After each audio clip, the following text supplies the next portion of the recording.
শুভ সন্ধ্যা বন্ধুরা। আজ হলো 19 ফেব্রুয়ারি, 6 ফাল্গুন, বৃহস্পতিবার।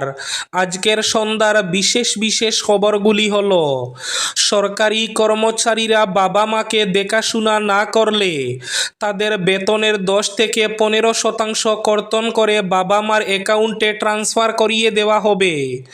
আজ এই ঘোষণা মুখ্যমন্ত্রী হিমন্ত বিশ্ব শর্মার। 7 দিনের ভেতরেই প্রকাশ পাবে বিজেপির প্রার্থী তালিকা। 1 মার্চ থেকে বৃদ্ধি করা হবে চা শ্রমিকের মজুরি। আজ ঘোষণা মুখ্যমন্ত্রী হিমন্ত বিশ্ব শর্মার। নির্বাচনের মুখে ভোটারদের মন জিততে প্রকল্প। খয়রাতি রাজনীতি নিয়ে ভৎসনা সুপ্রিম কোর্টের। সবকিছু বিনামূল্যে দেওয়া শুরু করলে কাজ করবে কে? রাজ্যগুলিকে কড়া বার্তা সুপ্রিম কোর্টের। চালু করেছিল কংগ্রেস, 12 বছর পর সেই মুসলিম সংরক্ষণ বাতিল করল বিজেপি সরকার। মেয়ের পরীক্ষা চলছে, তাই উচ্চস্বরে গান বাজাতে বাধা দেওয়ায় বাইকে খুন করল দাদা। শিলচরে সেনা নিয়োগের অনলাইন রেজিস্ট্রেশন আগামী 1 এপ্রিল পর্যন্ত। ওয়াকফ সম্পত্তির আয়তস্বরূপে আধিকারিকদের যোগ নেই। বেদখল 1345 বিঘা জমি, বললেন মন্ত্রী নন্দিতা গারলোসা। ইসরায়েলি হামলার আশঙ্কার মধ্যেই টিনের কৌটা দিয়ে রমজানের সাজ সরঞ্জাম করছেন ফিলিস্তিনিরা। ইসরায়েলি হামলার মধ্যেই রমজান শুরু ফিলিস্তিন গাজাবাসীর। কংগ্রেসে চলা জ্বরের মাঝে আজ অসমে পৌঁছালেন প্রিয়াঙ্কা গান্ধী। প্রার্থী তালিকা চূড়ান্ত করতে একাধিক বৈঠক। রাতাবাড়ি পূর্ব টঙ্গীবাড়িতে সংঘটিত অমানবিক ঘটনা। গর্ভধারিণী মায়ের উপর নির্মম অত্যাচার। বিচার প্রার্থনায় গ্রামবাসীর দ্বারস্থ অসহায় মা। এবং শেষ খবরটি, শিলচর আইজল জাতীয় সড়কে ভয়াবহ দুর্ঘটনা, গুরুতর আহত ই অটো চালক। তাহলে বিস্তারিত খবরে যাওয়ার আগে অবশ্যই ভিডিওটিতে একটি লাইক করে চ্যানেলটি সাবস্ক্রাইব করে পাশের বেল আইকনটি বাজিয়ে রাখবেন এবং ফেসবুক পেজটি ফলো করে ভিডিওটি অবশ্যই শেয়ার করবেন, যাতে সঠিক তথ্যগুলো সবার কাছে পৌঁছাতে পারে। এবার শুনুন আজকের খবরগুলির বিস্তারিত। প্রথম খবর, নির্বাচনের মুখেই ভোটারদের মন জিততে প্রকল্প। খয়রাতি রাজনীতি নিয়ে ভৎসনা সুপ্রিম কোর্টের। সবই বিনামূল্যে দেওয়া শুরু করলে কাজ করবে কে? রাজ্যগুলিকে কড়া বার্তা সুপ্রিম কোর্টের। দেশের বিভিন্ন রাজ্যে ক্রমবর্ধমান খয়রাতি সংস্কৃতি বা ফ্রি বাই কালচার নিয়ে ফের তীব্র উদ্বেগ প্রকাশ করল সুপ্রিম কোর্ট। বৃহস্পতিবার তামিলনাড়ুর একটি মামলার প্রেক্ষিতে শীর্ষ আদালতের পর্যবেক্ষণ, রাজস্ব গাফিলতি থাকা সত্ত্বেও যেভাবে রাজ্যগুলি ঢালাও জনমোহিনী প্রকল্প ঘোষণা করছে, তাতে দেশের কর্মসংস্কৃতি এবং আর্থিক কাঠামো ভেঙে পড়ার আশঙ্কা রয়েছে। সরকারি কর্মচারীরা তাদের বাবা মাকে দেখাশোনা না করলে তাদের বেতন কর্তন করা হবে। কড়া বার্তা মুখ্যমন্ত্রী হিমন্ত বিশ্ব শর্মার। সরকারি কর্মচারীরা যদি তাদের বাবা মাকে দেখাশোনা না করেন, তাহলে তাদের মাসিক বেতনের 10 থেকে 15% কর্তন করে বাবা মার অ্যাকাউন্টে পাঠিয়ে দেওয়া হবে। আজ এই ঘোষণা মুখ্যমন্ত্রী হিমন্ত বিশ্ব শর্মার। এদিকে আগামী 7 দিনের ভেতরেই প্রকাশ পাবে বিজেপির প্রার্থী তালিকা, ঘোষণা মুখ্যমন্ত্রীর। সেই সঙ্গে আগামী 1 মার্চ থেকে বৃদ্ধি করা হবে চা শ্রমিকের মজুরি। আজ এই ঘোষণা মুখ্যমন্ত্রী হিমন্ত বিশ্ব শর্মার। আজ শিলচর আইজল জাতীয় সড়কে ভয়াবহ দুর্ঘটনা, গুরুতর আহত ই অটো চালক। শিলচর আইজল জাতীয় সড়ক 306-এর চান্নিঘাট এলাকায় আজ বৃহস্পতিবার ভোরে এক ভয়াবহ সড়ক দুর্ঘটনায় গুরুতর আহত হন এক ইলেকট্রিক অটোরিকশা চালক।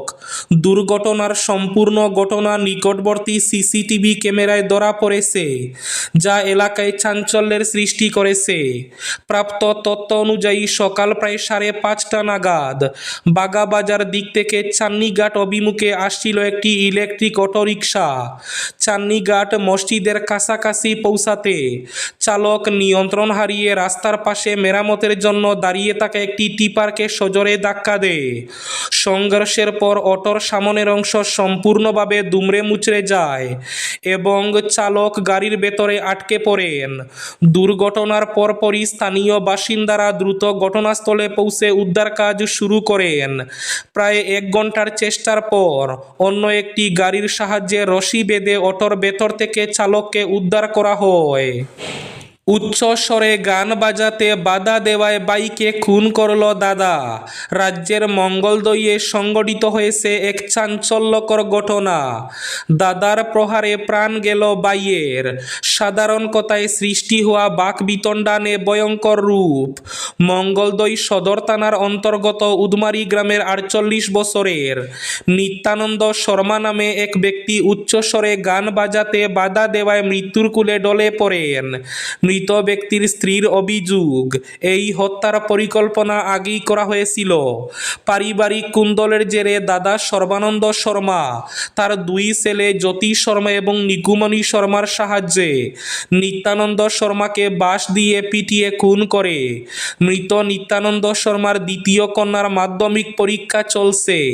পরীক্ষার সময় উচ্চস্বরে গান বাজানোয় পড়তে অসুবিধা হচ্ছিল, তাই গান বন্ধ করতে বলা হয়েছিল। আর তাতেই রেগে গিয়ে কথা কাটাকাটি হয়। এরপর বাঁশ দিয়ে পিটিয়ে পিটিয়ে খুন করা হয় নিত্যানন্দ শর্মাকে।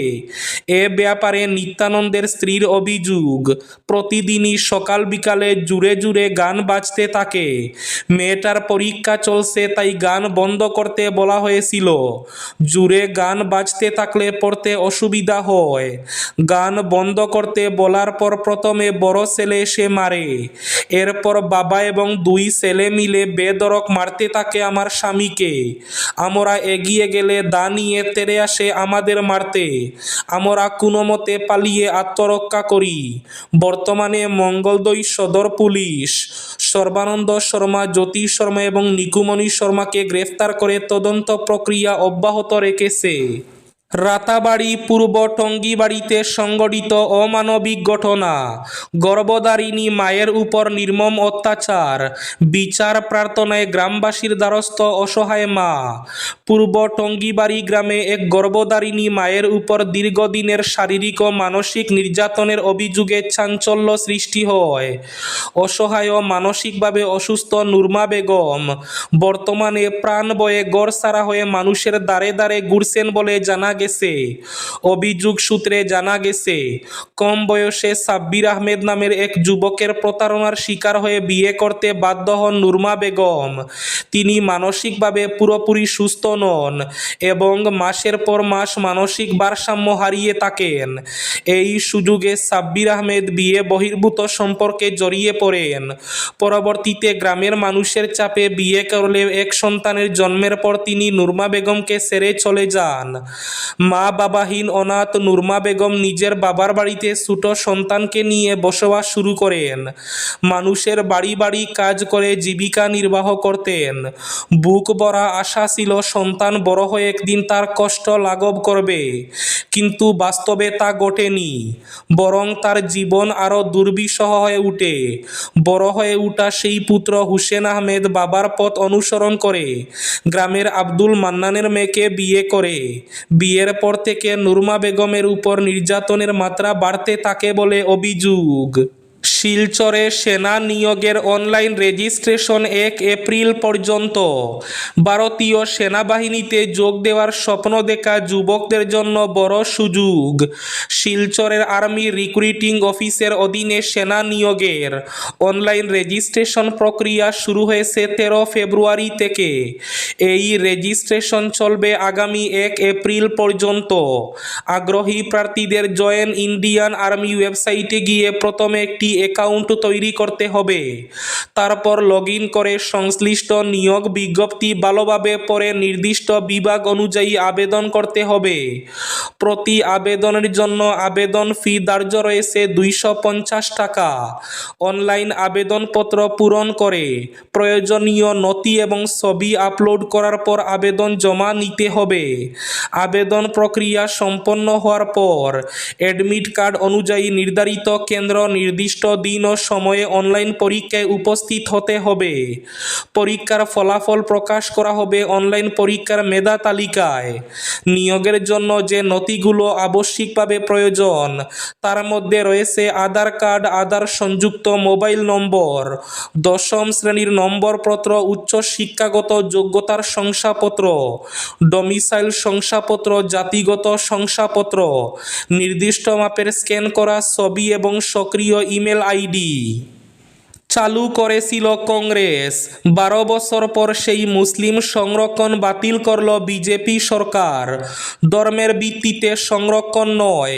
মহারাষ্ট্রের সরকারি, আধা সরকারি চাকরি এবং শিক্ষা ক্ষেত্রে মুসলিমদের জন্য সংরক্ষণ সংক্রান্ত অধ্যাদেশ বাতিল করল দেবেন্দ্র ফড়নবীশের নেতৃত্বাধীন মহাজোটের সরকার।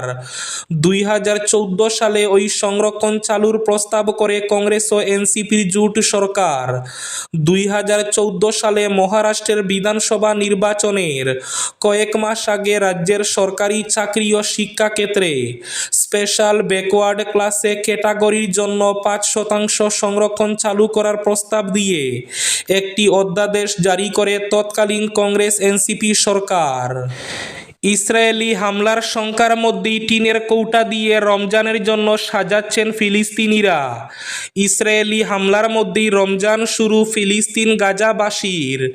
ফিলিস্তিনের গাজা, মধ্য গাজার বুরেইজ শরণার্থী শিবিরের জরাজীর্ণ তাঁবুর ভেতর রঙিন কাগজ দিয়ে সাজসজ্জা করছিলেন মাইসুন আল বারাবাউর। দেয়ালে ঝুলছে শিশুদের আঁকা ছবি।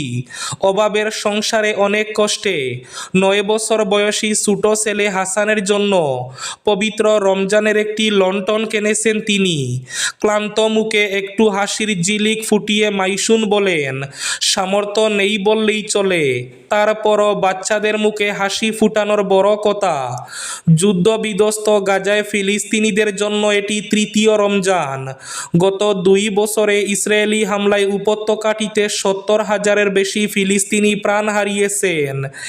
একটি নড়বড়ে যুদ্ধবিরতির মধ্যে এবারের রমজান শুরু হয়েছে। এবার শেষ খবরটি। ওয়াকফ সম্পত্তির আয়তস্বরূপে আধিকারিকদের যোগ নেই। বেদখল 1345 বিঘা জমি, বললেন মন্ত্রী নন্দিতা গারলোসা।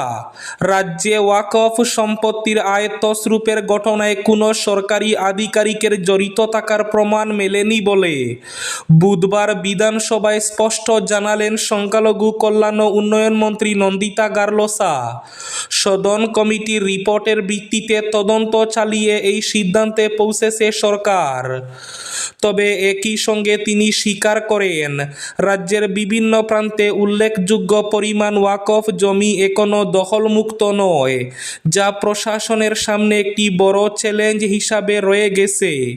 প্রশ্নোত্তর পর্বে কংগ্রেস বিধায়ক আব্দুর রহিম মণ্ডলের এক প্রশ্নের উত্তরে মন্ত্রী জানান, ওয়াকফ সম্পত্তি সংক্রান্ত আয় গরমিলের অভিযোগের প্রেক্ষিতে সদন কমিটি একটি বিস্তারিত রিপোর্ট পেশ করেছিল। সেই রিপোর্টের সুপারিশ অনুযায়ী বিষয়টি তদন্ত করা হয়।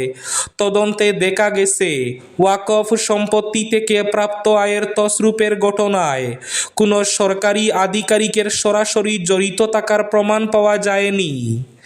এই ছিল আজকের সন্ধ্যার বিশেষ খবরগুলি। ভিডিওটি অবশ্যই লাইক করে শেয়ার করে দেবেন।